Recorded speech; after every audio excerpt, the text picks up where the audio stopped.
சாதாரணமாக வரலடா திமுக காரன். திமுக காரன்னா சாதாரணமாக நினைக்காத நீ. முதல்ல இங்கே இருக்கிற உடம்பிறப்புக்கெல்லாம் நான் சொல்கிறேன்.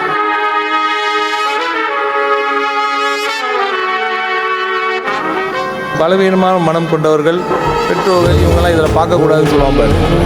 அந்த மாதிரி இதெல்லாம் இங்கே வராது.